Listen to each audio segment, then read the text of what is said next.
Okay, welcome back, you beautiful people. Hope you're having a great day and thanks very much for joining me.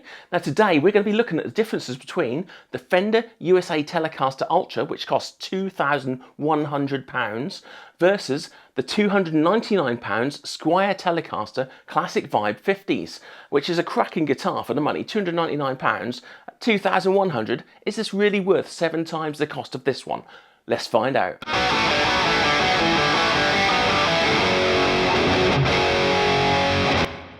Okay, so as I said in the intro, today we're going to be looking at the difference between the Fender USA made Telecaster and the Indonesian made Squier Telecaster.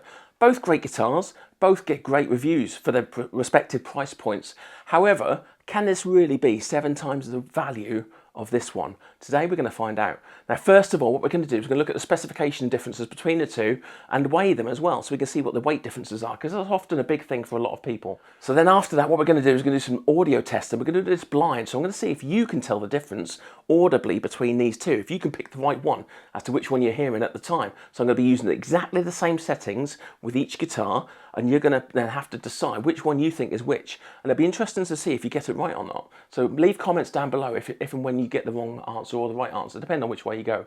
Okay, so if you get it right, let me know. If you get it wrong, let me know. And we can then find out how many people can actually tell the difference between these two audibly. Okay, so, and also we're going to look at the build quality. One of the big differences normally between a Middle East made instrument and an American made instrument, that's normally down to the build quality. But we'll have a look at that as well and see where we're at. Okay, so let's get into the first part. Okay, so we're just going to weigh the Telecaster Ultra first, see how much this weighs. If I can balance it on here without them falling off.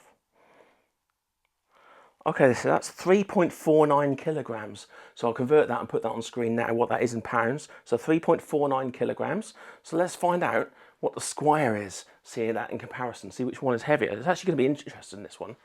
I'm looking forward to finding out which one's which. Okay, wow, that is shocking. Okay, I hope you're enjoying the video. Now, before we go any further, if you could just click that like button and give us a subscribe, it really helps out the channel and gets this video out to more people. Thanks very much. Okay, the Squier is actually 3.23 kilograms. So the Squier is lighter than the Fender USA model Telecaster Ultra. Okay, so that's the Squier. All right, that is crazy. I'm actually really shocked about that. Okay, so would you believe the Squier takes the win for the body weight? It's actually lighter. This poplar body is lighter than the older body of the USA Telecaster, okay? So crazy, but it's the way it is. It's on the scales, okay? So this one's actually lighter, which a lot of people prefer because they feel that lighter guitars actually resonate for longer.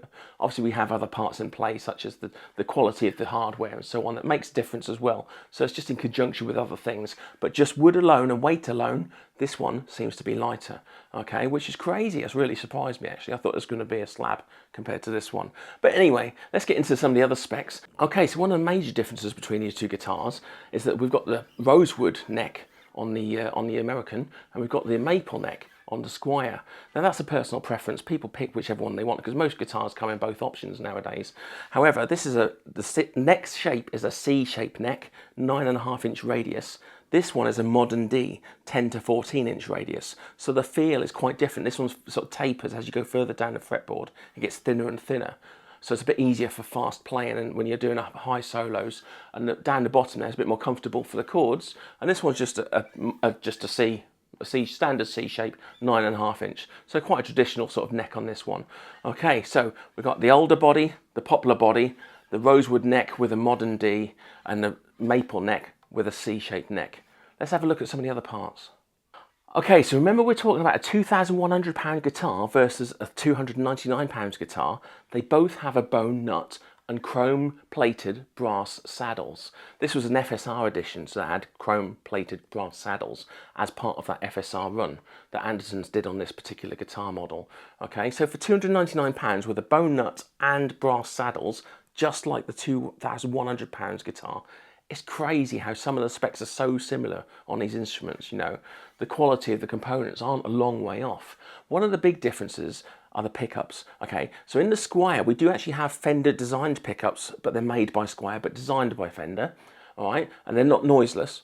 However, Fender have made real big waves with their you know, over the years they've been really developing these noiseless pickups, which we now have in the Ultra Telecaster and Ultra Stratocaster as well, actually. Okay, behind me there over my right hand shoulder. So they've both got the latest generation of noiseless pickups, and we're going to be looking at the differences between the sound of each of these in that tone comparison I was talking about a moment ago. So we'll get to that in a moment. But yeah, just so you know, we've got Fender noiseless in here and Fender designed, Squier made non-noiseless in this one pickups. Okay. So one of the other major differences between these two guitars, on this one we have locking tuners, and on this one we have non-locking tuners, and they're vintage style.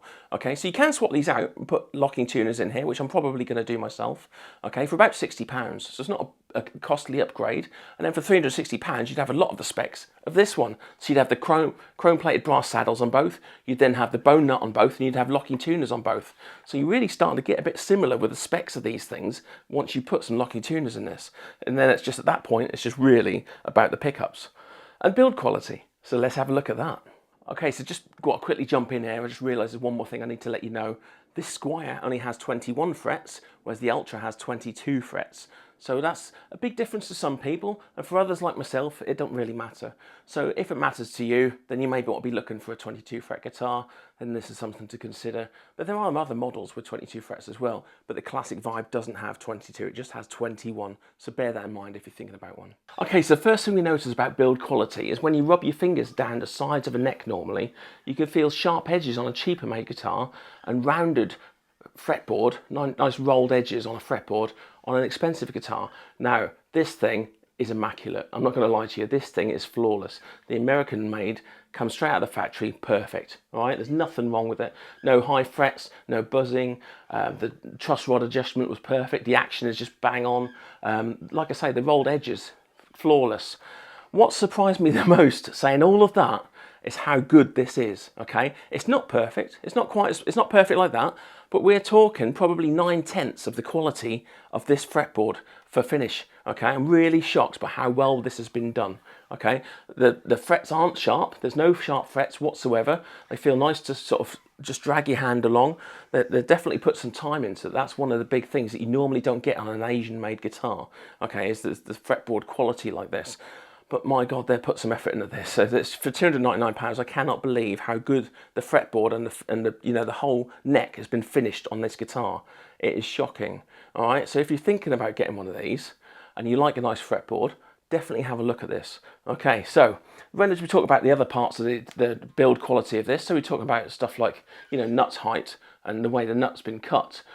They're very, very similar. I actually used my measuring gauge. I've got a guitar measuring gauge, and I've used it on both, and they're almost identical. They're almost identical, almost to the 0.1 of a millimeter. It's crazy. They've cut the nut brilliantly on this, just like they have on this, okay, at factory. So these are both well made guitars. I'm really shocked. One of the biggest differences I've noticed between these two is actually in the electronics, okay? So the electronics in the quality of the knobs, which aren't expensive to replace. So the tone knob feels a little bit rough and a little bit, you know, not smooth. It's not smooth to turn. It feels a bit cheap. You know, it might even just be a case of just changing the pots, or you could just buy a pre-wired one of these, you know, with the new switch in as well, because the switch is a little bit flimsy, but it works. Don't get me wrong, there's no crackling, no noise coming from it whatsoever. However, it just feels a little bit flimsy, but, you know, if it just feels flimsy but still works, does it really matter? It's just down to personal preference, but obviously you're going to be paying for that. So if they can cut corners like that and it still works nicely, who are we to argue? So they've still done a cracking job on this guitar. Okay, so finally, let's look at the tonal differences between these two guitars. Is this one sounding 7 times better than this one? Now, I'm pretty sure you already know the answer. That's not possible. Pretty much is not going to happen, all right? But is it really a big difference between these two? Can you pick out which one is the USA made versus the Squier? Okay, so watch to the end and I'll reveal all at the end of this video. Let's get into it.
Okay folks, I hope you found that as hard as I did, because listening back to those samples, it is amazing how well this one stood up to me. And in some instances I actually preferred this. But the big reveal, okay, so which one was which?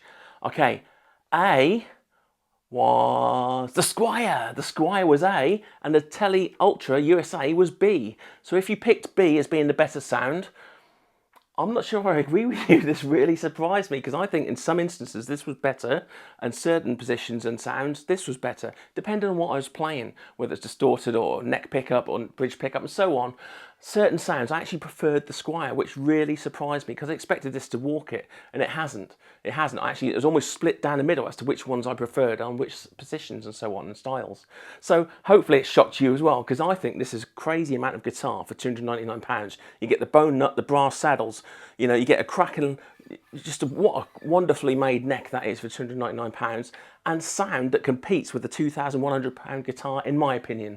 Do you think that though? Let me know in the comments. What do you think? Did this walk the contest? Did this win? Did this win? Which one was best in your opinion? Remember, this is also lighter body as well. So this is mega value, mega value. You know, you can't go wrong with one of these. Okay, it's nice to have the Fenders and the posh guitars, but at the end of the day, this thing is amazing. Okay, this thing is amazing. Now, the only thing I might upgrade on this is the lock and tuners, but possibly actually the one other thing I noticed when I was playing both side by side was the actual plate around the bridge pickup, because it's got these ashtray sides on it, and I just find those cut into the side of your hand a little bit, especially when you're doing palm mutes, just get in the way a little bit there. Whereas the Ultra don't have that. They're actually taking the sides of the ashtray effect off the plate there, so there's no actual side parts there, and I prefer that, so I might find one of those and then switch over. But you know, it's little things, and it's all ergonomics, and that's individual to each person. So what works for me don't necessarily work for you. Okay, same as the sound. You know, I might love certain sounds on here, and you might prefer the sounds on here. So it's just personal. Hopefully this will help you make your decisions when it comes to buying your next guitar, whether you go for a Squier Classic Vibe, or whether you go for an Ultra, or whether you go for an American Vintage or an American Standard, you know, or made in Mexico. There's different options out there, and they all got their pros and cons. And when it comes to money, I think the value of these things is second to none. You know, you're getting something that can compete with something 7 times the cost for so cheap, and yet it's so well made as well. It's just great guitar, so I can't recommend this one enough. These are great. These are better value for money, but still great. Not quite as great, but nearly as great. Nearly as great. Okay, well, I hope you enjoyed this. If you did, please like and subscribe. It really helps out the channel, helps me on YouTube. Okay, so you can't help someone too much, you know. It only cost you a little click of a button. It don't cost you a penny of your own hard-earned money. So just click that like button and subscribe, and I'll see you in the next video. Thanks for watching. Bye-bye.